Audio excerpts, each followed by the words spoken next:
नमस्कार, मैं हूं अंकुर और आप देख रहे हैं सत्यहिंदी.com। एक नजर अब तक की सुर्खियों पर। मध्य प्रदेश में सीधी के पेशाब कांड के बाद अब ग्वालियर से विद्रूप वीडियो सामने आया है। वायरल वीडियो में दबंगों का एक ग्रुप मुस्लिम युवक को चलती कार में बेरहमी से पीट रहा है।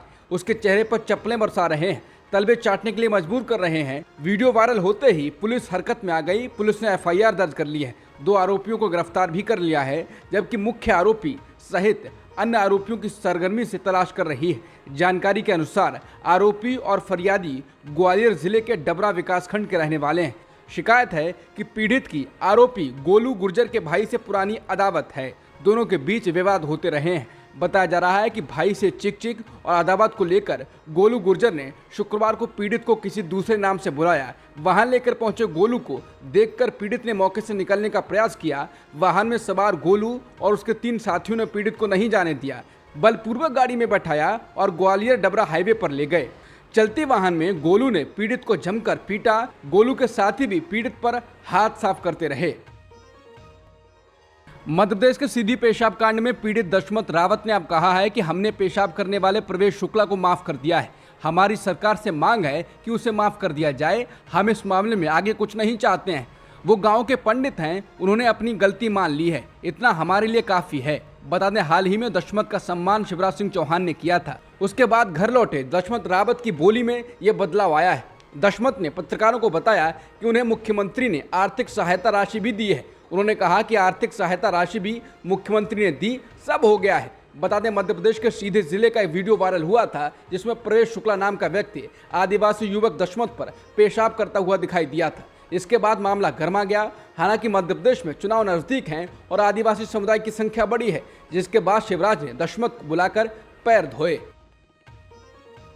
हनी ट्रैप में फंसे रक्षा अनुसंधान और विकास संगठन यानी डीआरडीओ के वैज्ञानिक प्रदीप कुरलकर की गिरफ्तारी के बाद बड़ा खुलासा हुआ है। इस मामले में दाखिल आरोप पत्र में कहा गया है कि डीआरडीओ के वैज्ञानिक प्रदीप कुरलकर पाकिस्तानी महिला इंटेलिजेंस ऑपरेटिव की ओर आकर्षित थे और वो महिला वैज्ञानिक कुरलकर से डिफेंस प्रोजेक्ट के अलावा भारतीय मिसाइल सिस्टम के बारे में बातचीत करती थी। बता दें, महाराष्ट्र पुलिस के आतंकवाद विरोधी दस्ते यानी एटीएस ने पुणे में डीआरडीओ की एक प्रयोगशाला के निदेशक कुरलकर के खिलाफ पिछले हफ्ते एक अदालत में आरोप पत्र दायर किया। प्रदीप कुरलकर और पाकिस्तानी महिला व्हाट्सएप के साथ साथ वॉइस और वीडियो कॉल के जरिए संपर्क में थे। महिला ने खुद को यूके में रहने वाली एक सॉफ्टवेयर इंजीनियर बताया और अश्लील संदेश और वीडियो भेजकर उससे दोस्ती की। एटीएस ने आरोप पत्र में कहा है कि जांच के दौरान उसका आईपी पता पाकिस्तान का पाया गया। आरोप पत्र में कहा गया है कि कुरलकर ने डीआरडीओ की संवेदनशील जानकारी अपने निजी फोन पर जुटाई और फिर कथित तौर पर इसे पाकिस्तानी महिला के साथ साझा किया। उन्होंने जमीन से हवा में मान करने वाली मिसाइलों, ड्रोन, ब्रह्मोस और अग्नि मिसाइल लॉन्चर्स और यूसीबी सहित विभिन्न परियोजनाओं के बारे में उनसे बातचीत की। बता दें, कुरलकर को गिरफ्तार किया गया है। कुरलकर को आरएसएस का स्वयंसेवक बताया गया था। कांग्रेस प्रवक्ता पवन खेड़ा ने कहा था कि डीआरडीओ वैज्ञानिक प्रदीप कुरलकर के मामले में आरएसएस के देश विरोधी चेहरे को उजागर किया है। खेड़ा ने मांग की थी कि प्रधानमंत्री मोदी और केंद्रीय गृह मंत्री अमित शाह राष्ट्रीय सुरक्षा को देखते हुए आरएसएस के साथ कुरलकर के संबंधों की प्रकृति को स्पष्ट करें। बता दें, कुरलकर आरएसएस की वर्दी में भी 2018 में देखे गए थे। 2018 में उस कार्यक्रम के दौरान मोहन भागवत मंच पर मौजूद थे। हिंसाग्रस्त मणिपुर में शुक्रवार को अलग अलग घटनाओं में एक पुलिस कमांडो समेत 4 लोगों की मौत हो गई और कई घायल हुए हैं। ये घटनाएं विष्णुपुर और चुराचांदपुर जिले में हुई। विष्णुपुर जिले के एक पुलिस अधिकारी ने बताया कि इलाके में पिछले कई दिनों से संदिग्ध चरमपंथी लगातार गोलीबारी कर रहे हैं। इस अशांत जिले के कई जगहों पर शुक्रवार को भी दिन भर गोलीबारी जारी रही। इस गोलीबारी में पुलिस कमांडो पुखराम बाम रणबीर को गोली लग गई, जिनके अस्पताल ले जाते वक्त मौत हो गई। जबकि चुराचांदपुर जिले के कांगवई में हुई एक गोलीबारी की घटना में 2 लोगों की मौत हो गई और 3 घायल हो गए थे। पश्चिम बंगाल में शनिवार को पंचायत चुनाव के दौरान राज्य के विभिन्न इलाकों में हुई बड़ी पैमाने पर हिंसा में अब तक कम से कम 5 लोगों की मौत हो गई है। इसके अलावा शुक्रवार को ही हिंसक झड़पों में घायल 2 लोगों ने शनिवार को अस्पताल में दम तोड़ दिया। राज्य के विभिन्न इलाकों में सुबह से हुई हिंसा में 2 दर्जन से ज्यादा लोग घायल हो गए हैं। पुलिस के एक अधिकारी ने इसकी पुष्टि की है। हालांकि गैर सरकारी सूत्रों ने मृतकों की तादाद 9 होने का दावा किया है। फिलहाल वोटिंग जारी है। चुनाव आयोग के मुताबिक पहले 2 घंटे के दौरान महज 10.26% मतदान हुआ है। फिल्म आदिपुरुष के डायलॉग लेखक मनोज मुंतशिर ने पहले लगातार बचाव करने के बाद माफी मांग ली है। शनिवार सुबह किए गए ट्वीट में मनोज मुंतशिर ने कहा है, मैं बिना शर्त क्षमा मांगता हूं। मनोज मुंतशिर ने कहा, मैं स्वीकार करता हूं कि फिल्म आदिपुरुष से जन भावनाएं आहत हुई हैं। अपने सभी भाइयों बहनों, बड़ों, पूज्य साधु संतों और श्री राम के भक्तों से मैं हाथ जोड़कर बिना शर्त क्षमा मांगता हूं। भगवान बजरंगबली हम सब पर कृपा करें, हमें एक और अटूट रहकर अपने पवित्र सनातन और महान देश की सेवा करने की शक्ति दें। बता दें, फिल्म आदिपुरुष के डायलॉग पर हुए विवाद के बाद मनोज मुंतशिर अपने लेखन का बचाव करते रहे थे। वहीं इस फिल्म पर प्रतिबंध को लेकर हिंदू सेना नाम के संगठन ने दिल्ली हाईकोर्ट में याचिका भी दायर की है, जिस पर सुनवाई हो रही है। बता दें, मनोज मुंतशिर की माफी फिल्म के धड़ाम से गिरने के बाद आई है।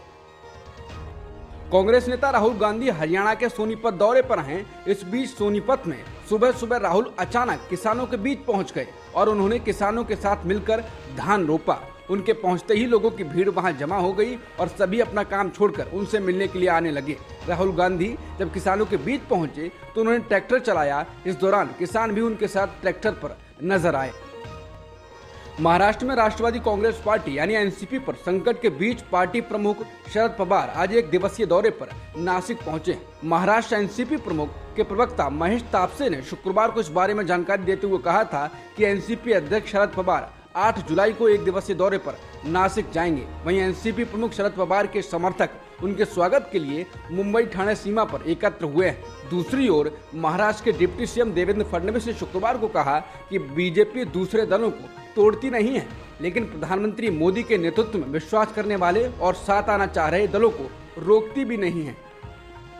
यूसीसी को लेकर चर्चा पूरे देश में हो रही है। इस बीच नागा नेताओं के एक प्रतिनिधिमंडल ने कहा है कि केंद्रीय गृह मंत्री अमित शाह ने उन्हें आश्वासन दिया है कि विधि आयोग प्रस्तावित यूसीसी कानून से ईसाई समुदाय और कुछ आदिवासियों को बाहर करने के विचार पर विचार कर रहा है। बता दें, नागालैंड के मुख्यमंत्री नेफ्यू रियो के नेतृत्व में 12 सदस्यीय नागा प्रतिनिधिमंडल ने बुधवार को शाह से मुलाकात की और यूसीसी के कार्यान्वयन और भारत नागा शांति वार्ता के प्रगति की कमी सहित राज्य की विभिन्न चिंताओं के बारे में बात की। बाजार में टमाटर की कीमतें 100 रुपए प्रति किलोग्राम के पार पहुंचने के बीच देश के प्रमुख शहरों में टमाटर की कीमतें पेट्रोल से भी ज्यादा हो गई हैं। बता दें, मुंबई और दिल्ली में पेट्रोल की कीमत क्रमशः 106.31 रुपए और 96 रुपए 72 प्रति लीटर है, तो वहीं टमाटर की कीमत करीब 140 रुपए प्रति किलोग्राम है और कई शहरों में करीब 160 रुपए प्रति किलोग्राम मिल रहा है। दरअसल टमाटर की कीमत बढ़ने की वजह तेज गर्मी फिर अचानक तेज बारिश ने टमाटर उत्पादक राज्यों में उत्पादन को काफी प्रभावित किया है। सिर्फ टमाटर ही नहीं, अन्य सब्जियां भी प्रभावित हुई हैं, लेकिन टमाटर की कीमत इतनी ज्यादा कभी नहीं बढ़ी, इसलिए इसकी चर्चा देश भर में ज्यादा है। अब तक की खबरों में इतना ही। बाकी खबरों के लिए बने रहिए सत्यहिंदी.com के साथ।